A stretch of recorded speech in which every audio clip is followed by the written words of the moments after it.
बिस्मिल्लाहिर्रहमानिर्रहीम। अस्सलाम वालेकुम नाज़रीन, आप देख रहे हैं अनोखा अंदाज। मैं आपका होस्ट जमाल सिद्दीकी। उम्मीद करता हूँ आप खुश व खुर्रम होंगे। नाज़रीन कराम, अफगान अपडेट्स के साथ हाजिर हैं और आपको यहाँ पे बताते चलें कि 5 साल से मंजर आम से गायब होने वाले मुल्ला हैबतुल्लाह की तस्वीर जारी कर दी गई है। जब चहमगोइयाँ शुरू हुई कि मुल्ला हैबतुल्लाह कहीं कोरोना की वबा से इंतकाल तो नहीं कर गए, कोरोना के मर्ज में मुब्तला होकर, या फिर ये भी कहा जाने लगा कि किसी स्ट्राइक में जो है वो ज़ख्मी हुए और उसके बाद ज़ख्मों की ताब ना लाते हुए हलाक हो गए। मगर इन सब दावों को ख़त्म कर दिया गया है और मुल्ला हैबतुल्लाह की तस्वीर जारी कर दी गई है। मगर यहाँ पे सवाल मुल्ला हैबतुल्लाह की तस्वीर से नहीं बल्कि उनके मंजर आम पर आने से होता है और साथ साथ तालिबान की जो कैबिनेट का ऐलान था उसके हवाले से होता है। आपको बताते चलें कि इस वक्त बड़ी ब्रेकिंग न्यूज़ है जो अपने इस व्लॉग में शामिल करेंगे। दूसरी जानिब ये बताते चलें कि अशरफ गनी के राइट हैंड को पकड़ा गया है और कहा जा रहा है कि बहुत सी मालूमात मिलेंगी। दूसरी जानिब पंजशेर में जो कुछ दिन कबल आपके सामने एक इत्तला आई थी कि उनका मवासलाती निज़ाम बंद कर दिया गया है, राशन जो है वो सिर्फ 6 दिन का महदूद रह गया है।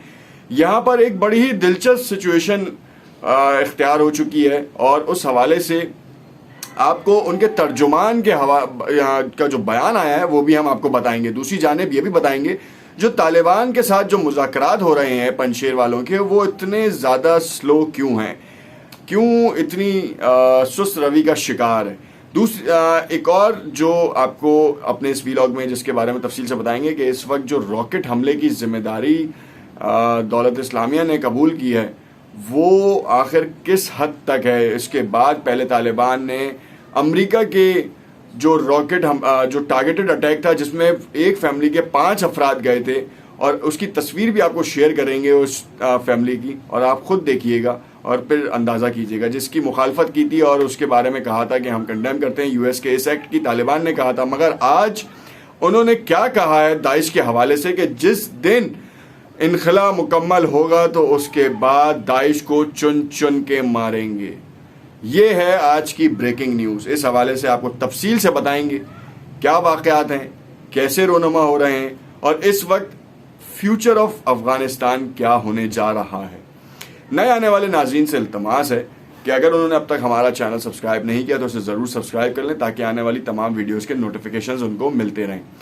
सबसे पहले यहाँ पे बताते चलें कि काबुल जो है पिछले 1 हफ्तों से धमाकों से गूंज रहा है। सबसे पहला दाइश ने जो हमला किया वो आप सबको मालूम है, उसके बारे में हम आपको क्या बताएं। 170 से 175 अफराद जो हैं वो लुक़मा अजल बन गए। उसमें अमरीकी फ़ौजी भी शामिल थे। तकरीबन 150 अफराद जो हैं अभी भी ज़ख्मी हैं, 30 से 40 अभी भी सख्त शदीद तरीन ज़ख्मी हैं। उसके बाद यूएस ने एक स्ट्राइक की और उस स्ट्राइक में कहा गया कि खुदकश बमबार है, जिसके बारे में तालिबान ने जो स्टेटमेंट अभी हमने आपको बताया कि तालिबान ने सख्त मुखालफत की और कहा है कि अमेरिका को ये नहीं चाहिए कि इनखला के वक्त वो इस तरह की कार्रवाइयाँ करता रहे, जिस पे अमरीकी बयान आया है सामने पेंटागन से कि हम अपने मकसद के लिए, मफादात के लिए काम करते रहेंगे। क्योंकि पहले अटैक के बाद जो है खुरासान, जो दाइश खुरासान वाले हैं उनके 2 हाई लेवल टारगेट्स किए गए और ड्रोन अटैक्स के थ्रू टारगेट किया गया। उसके बाद ये तीसरा डाउनटाउन एरिया में टारगेट किया गया जो कि फैमिली को निशाना बनाया गया और जिसकी मुखालफत की गई। फिर आज सुबह जो है वो काबुल एयरपोर्ट के ऊपर 5 रॉकेट, कुछ ऐनी शाहिदीन कहते हैं कि 6 रॉकेट, अब जो रॉकेट फायर किए गए उसको अमरीकी जो दिफाई निज़ाम था उसने इंटरसेप्ट किया, उसको मार गिराया। उसके हवाले से दाइश ने उसकी जिम्मेदारी कबूल की है और उस हवाले से कहा गया कि इस वक्त हम देख रहे हैं कि ये कहाँ से रॉकेट फायर किए गए, उसको आइडेंटिफाई कर रहे हैं। मगर यहाँ पे आपको जो सबसे बड़ी ब्रेकिंग न्यूज़ है वो ये बताते चलें कि तालिबान ने पहली बार कहा है कि दाइश के साथ निमटने के लिए हमें अमरीकी फॉरनर्स के इनखला का इंतज़ार है। 31 अगस्त गुजरेगा और उसके बाद कंधार में मुल्ला हैबतुल्लाह, जो कि कहा जा रहा है कि उनको काबुल पहुंचाया जा रहा है, मुसद्दिका इतलात नहीं है, मुतज़ाद इतलात हैं, इस वक्त परफेक्शन नहीं है उसकी।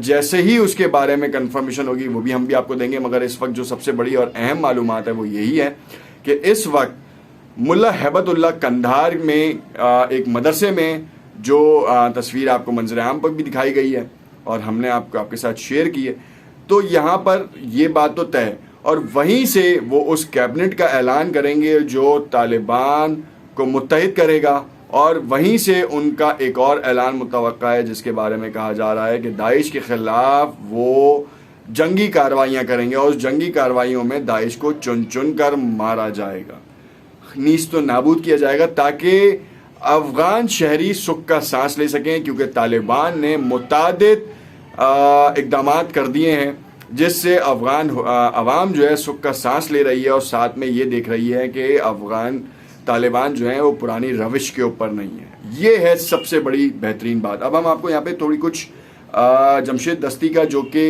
इस वक्त अहमद मसूद के कह लें आपके वो दसरास हैं, और उनके मुताबिक आपको बताते चलें कि जो वो कह रहे हैं, तर्जुमान का कहना है कि उन्होंने एक इंटरनेशनल मीडिया से बातचीत करते हुए कहा है कि गुज़िश्ता 2 रोज़ के दौरान तालिबान की जानिब से पंजशेर में मवासलाती निज़ाम को मुअत्तल करने की कोशिश की गई थी, जिसको रोक दिया गया, और उसके बाद अहमद मसूद की जानिब से मवासलाती इदारों को ख़त लिखा गया और उनसे रिक्वेस्ट की गई कि आप ये काम नहीं कर सकते, आवाम परेशान हो जाएगी, आवाम का दूसरे ममालिक से या दूसरे शहरों में अपने रिश्तेदारों से रब्ता टूट जाएगा, जो कि बहुत ज़्यादा ही परेशानी का बाइस बनेगा, और जिससे बहुत ज़्यादा मामलात और हालात ख़राब होने का अंदेशा है।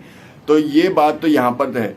डेडलॉक जो है वो चलता आ रहा है, बहुत स्लोली रिस्पॉन्ड कर रहा है उनकी पॉइंट्स, उनकी मीटिंग्स को। जमशेद दस्ती का कहना था कि मवासलाती निज़ाम को ख़त्म करके राब्तों के ज़राए ख़त्म करने से पूरी दुनिया के अंदर पंजशेर के रिहायशियों के लिए मसाइल पैदा हो सकते हैं, जो कि हमने आपको बताया। हमने तालिबान से कहा है कि ये बैनुल-अक़वामी क़वानीन के अलावा अखलाकियात के भी ख़िलाफ़ है। इंटरनेट और मवासलात फराहम करने वाली कंपनियों को भी कहा गया कि अगर वो पंजशेर में मवासलाती निज़ाम बंद करते हैं तो वो अपने फ़राइज़ से रूगर्दानी करेंगे। इनका कहना था कि पंजशेर में अशियाए ज़रूरत की कोई किल्लत नहीं है, निज़ाम ज़िंदगी चल रहा है, अगर घिराव लंबा होता है तो हमारे पास मंसूबे मौजूद हैं, हम लोग पंजशेर की वादी में महसूर होकर तवील अरसे के लिए मुज़ाहमत जारी रख सकते हैं। ये है अहमद मसूद के तर्जुमान, जो अफ़गान तालिबान के ख़िलाफ़ मुज़ाहमती तहरीक के तर्जुमान हैं, जमशेद दस्ती, और उन्होंने बाकायदा कैटेगोरिकली इंटरनेशनल मीडिया से खिताब करते हुए कहा है, खिताब क्या बेसिकली उन्होंने अपना अलामिया जारी किया, उसने कहा है कि हम तालिबान के ख़िलाफ़ मुज़ाहमत जारी रख सकते हैं अगर बात अफ़ाम तफ़हीम और मुज़ाकरात से हल नहीं होती। तो यहाँ पे जो तीसरी खबर आपको बताते चलें, जो कि अशरफ गनी के हवाले से हमने आपको बताई थी, और अशरफ गनी के जो राइट हैंड के बारे में कहा था कि जो मजहबी अमूर के जो सदर थे उनके, और वो मुशीर थे बेसिकली, उनको गिरफ्तार कर लिया गया है अशरफ गनी के। मौलवी मोहम्मद सरदार जरदरान अफगानिस्तान में कौमी कौंसिल बराए मजहबी उमूर के साबिक सरबराह थे। ये मुल्क में मजहबी उमूर के हवाले से सबसे बड़ा इदारा था। इनके बेटे ने कहा कि इन्हें तालिबान ने खोस्त सूबे में हिरासत में लिया। एक तस्वीर जारी की गई जिसमें सरदार जरदरान की आंखों पर पट्टी देखी जा सकती है, वो हम आपके साथ शेयर नहीं कर पाएंगे ब्रूटल एक्ट्स के थ्रू। तो आपको हम नेक्स्ट वीडियो में इसके बारे में बताएंगे कि इस वक्त तालिबान के पास तो जदीद साजो सामान और जदीद असला और जो ब्लैक हॉक हेलीकॉप्टर्स हैं उसके हवाले से एक बड़ा अहम ऐलान होने जा रहा है, वो भी आपको नेक्स्ट वीडियो में आपको तफसील से बताएंगे, और इस अशरफ गनी के करतूत के हवाले से भी बताएंगे। देखते रहिएगा अनोखा अंदाज। कमेंट में अपनी राय से ज़रूर आगाह कीजिएगा। शुक्रिया।